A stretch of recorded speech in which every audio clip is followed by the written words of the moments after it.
Hello everyone and welcome to my channel. This is the 12th part of What If Deku Was a Magical Girl Mascot, Quirk, Magical Girl Mascot. The author of this great fanfic is Emma. I will leave links to them and original story in the description. Chapter 12, The Second Event. Izuku was freaking out. He had way too many points. No one was going to want to team up with him because his points were too high. That was when Katsuki whacked him in the head. "Kaken!" cried Izuku. "Are you done being an idiot?" asked Katsuki. "What?" asked Izuku. "I mean, seriously, you really think I'm just going to abandon you for the second round?" asked Katsuki. "Kaken!" cried Izuku as tears fell out of his eyes. That was when he felt a tap on her shoulder, and it was Ochako with Tsuyu. "Come on, we're a team," said Ochako. "She's right," said Tsuyu. "Guys!" cried Izuku as more tears came out. "Deku, calm down. If you continue to cry you'll pass out from dehydration again," said Katsuki. "Wait, has that happened before?" asked Ochako. "I'm not surprised," said Tsuyu. Izuku blushed in embarrassment from that. "Okay, so what's the plan?" asked Tsuyu. "Oh, what if we have Deku in his mascot form be the rider?" said Ochako. "He'll be really small, so it will be harder to steal the headband." "I don't think that's a good idea," said Izuku. "Why?" asked Ochako. "For one thing, that defeats the purpose of having a full team," said Katsuki. "He's too small of all us to carry him.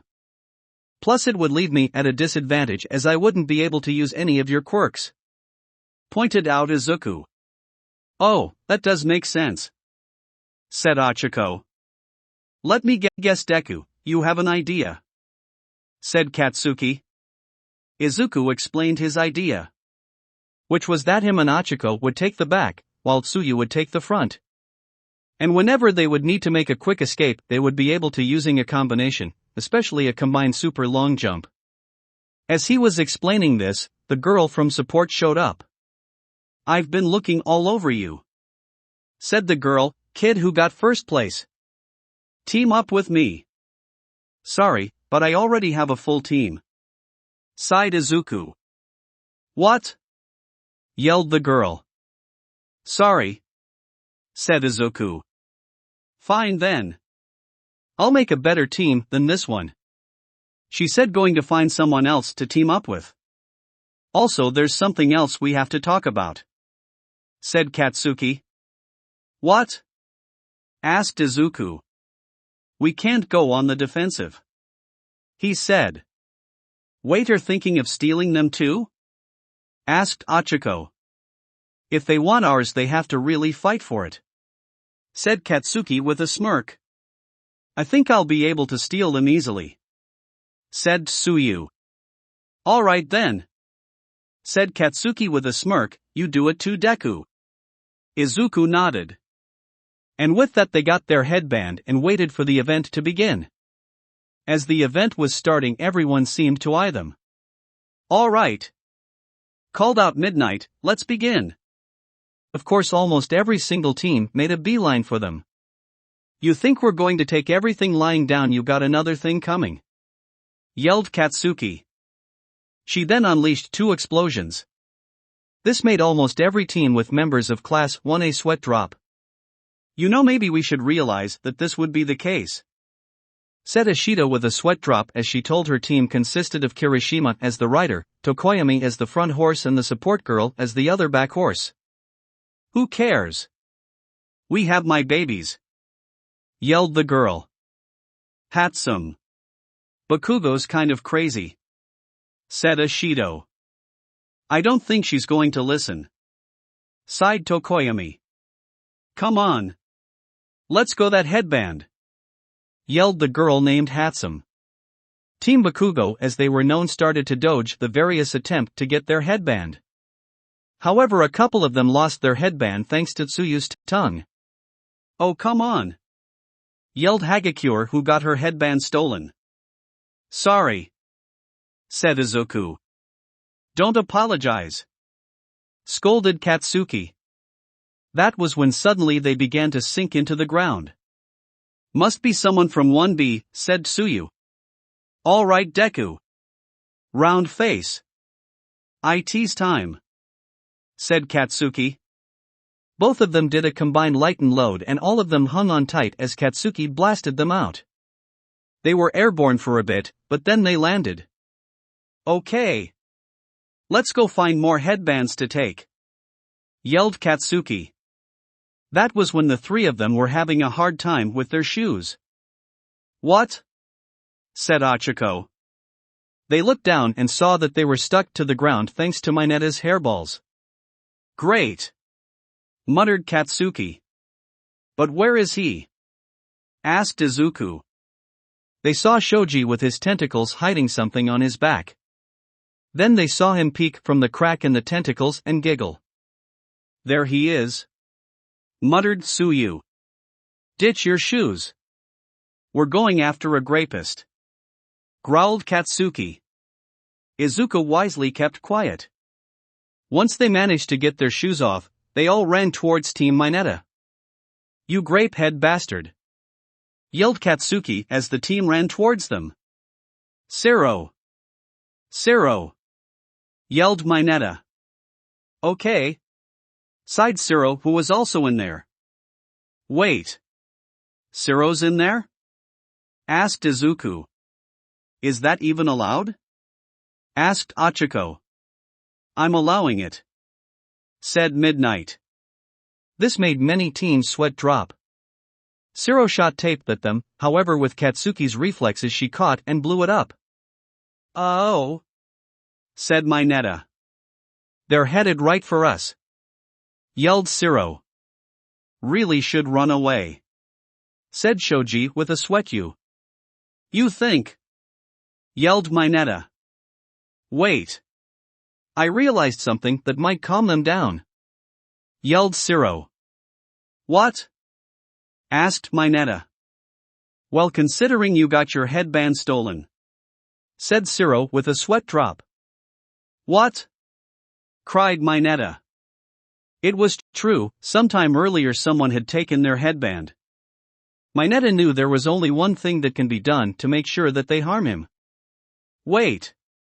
I lost my headband. Someone must have taken it, cried Minetta. Please don't hurt me. Shoji put down his tentacles to show that it was indeed true. Neither he nor Sero had a headband. Katsuki looked at them. You got lucky, she muttered. Minetta breathed a sigh of relief. But if you steal any more headbands, said Katsuki with a sadistic grin, we're coming for you. Minetta began to sweat. Also, I don't know how those balls work, but if they don't get unstuck you all round face new shoes, said Katsuki. Really cackin', muttered Ochako, blaring at the hothead girl. Don't look at me, muttered Katsuki. Don't worry, they should be not sticky soon. I swear, said Minetta. Good, muttered Katsuki, let's make a big one. The rest of the team nodded and they jumped away looking for someone else to go after. When they landed, however, they found themselves surrounded by members of Class 1B. The blonde boy tries to steal Katsuki's headband. However, she was ready for this and blew him up before he could do it. Oh, you're not as dumb as I thought, he said.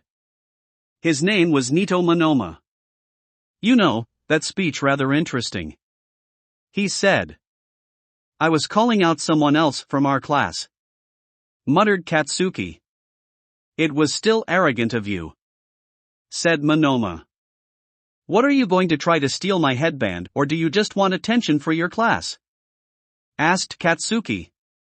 I guess you could say it was a mixture of both, said Monoma. I realized that during the race, if we make it seem like we're much weaker, we can really shine in the later events. I even convinced my class, well, not everyone, but most. Katsuki glared at him harshly. Let's steal his handbands, said Katsuki.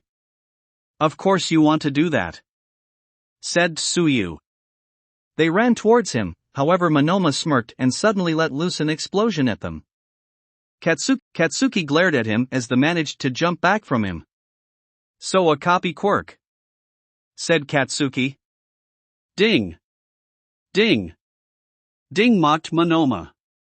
He had his circle around them, with them glaring at Monoma.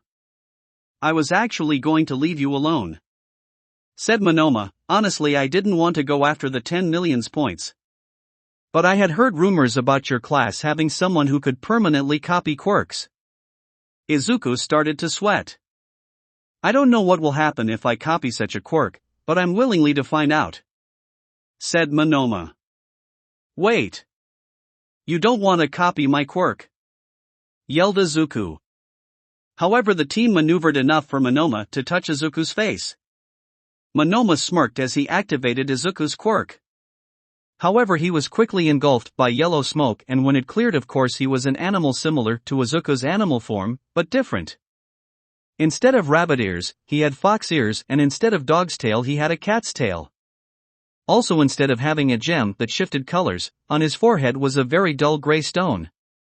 And of course, he was still blonde. He also almost fell off his team, who were shocked by what just happened. But he managed to climb back onto them. "What did you do to me?" he yelled, looking at himself. "Well, that's my quirk," said Izuku, blushing.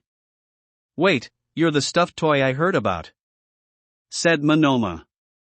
Izuku sighed. "You know he's not really stuffed toy," said Katsuki. "I know that," yelled Monoma. After all, he could still feeling his various body parts and organs and clearly wasn't filled with stuffing. "What did you do to me?" "Well, my quirk turns me into a magical girl mascot," said Izuku, blushing.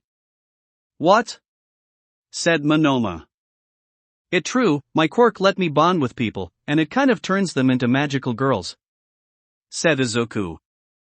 "It's not kind of," said Tsuyu. "And whoever I bond with, well, I get a permanent copy of their quirk," explained Izuku. Monoma turned off the quirk and turned back human. "Where did my clothes go?"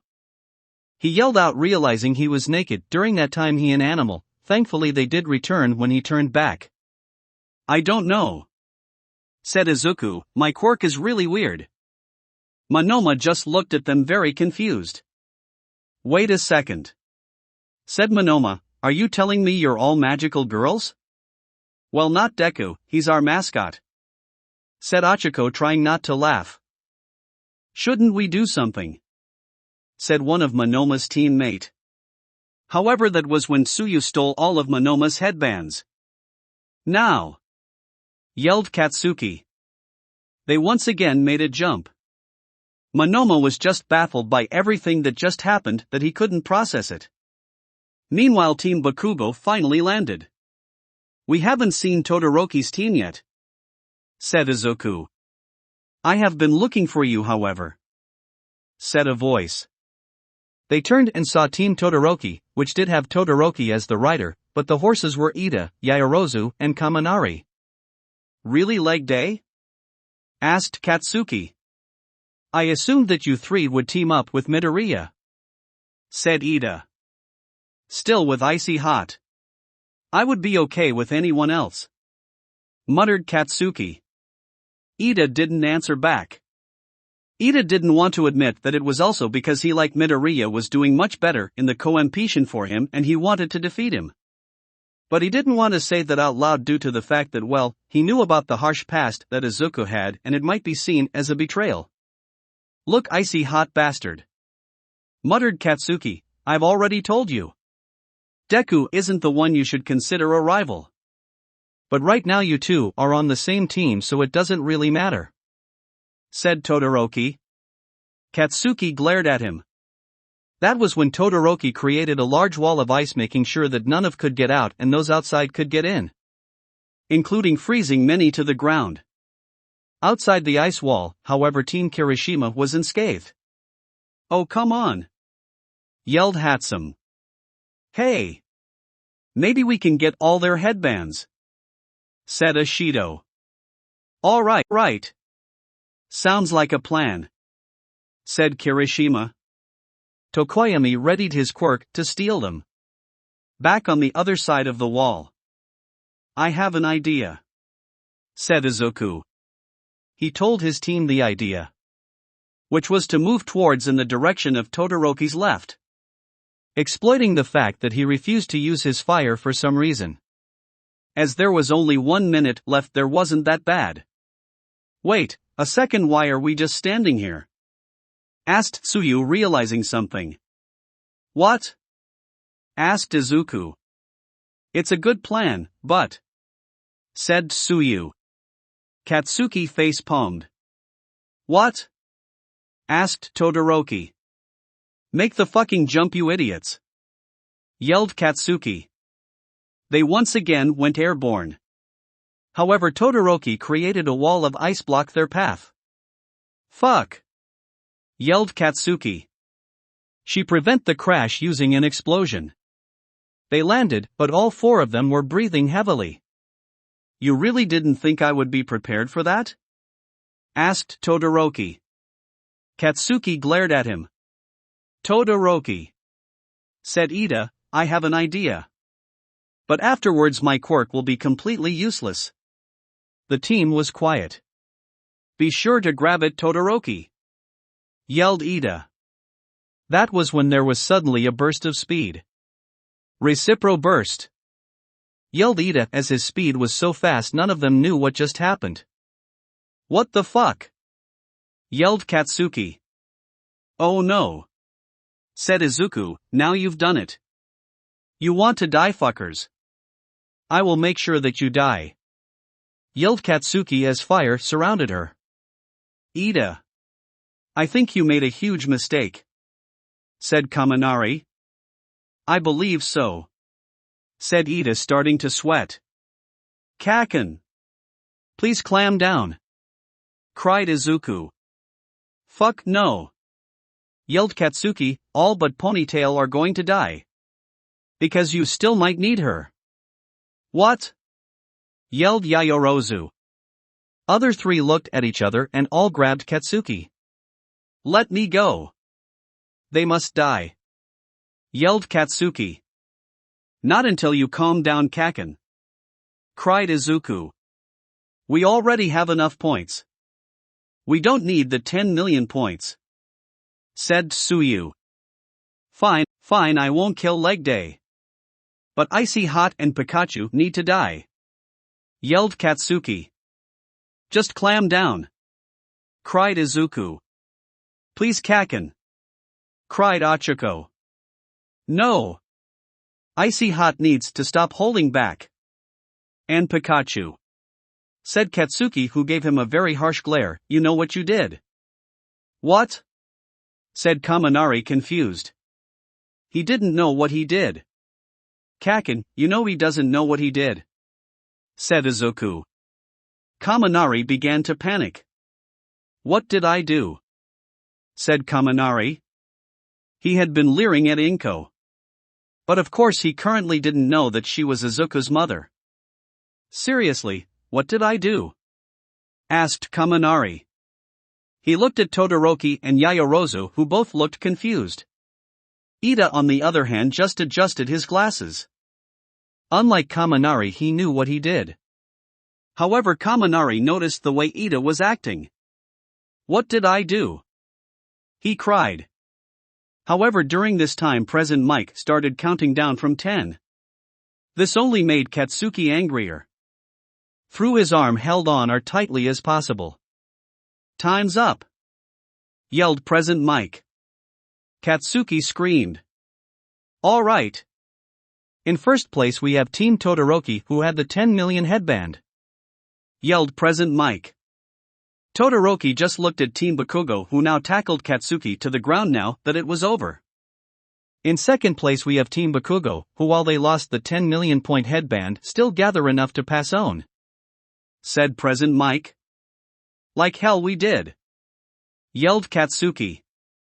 In third place, a come from behind victory for Team Shinso, yelled Present Mike, surprised.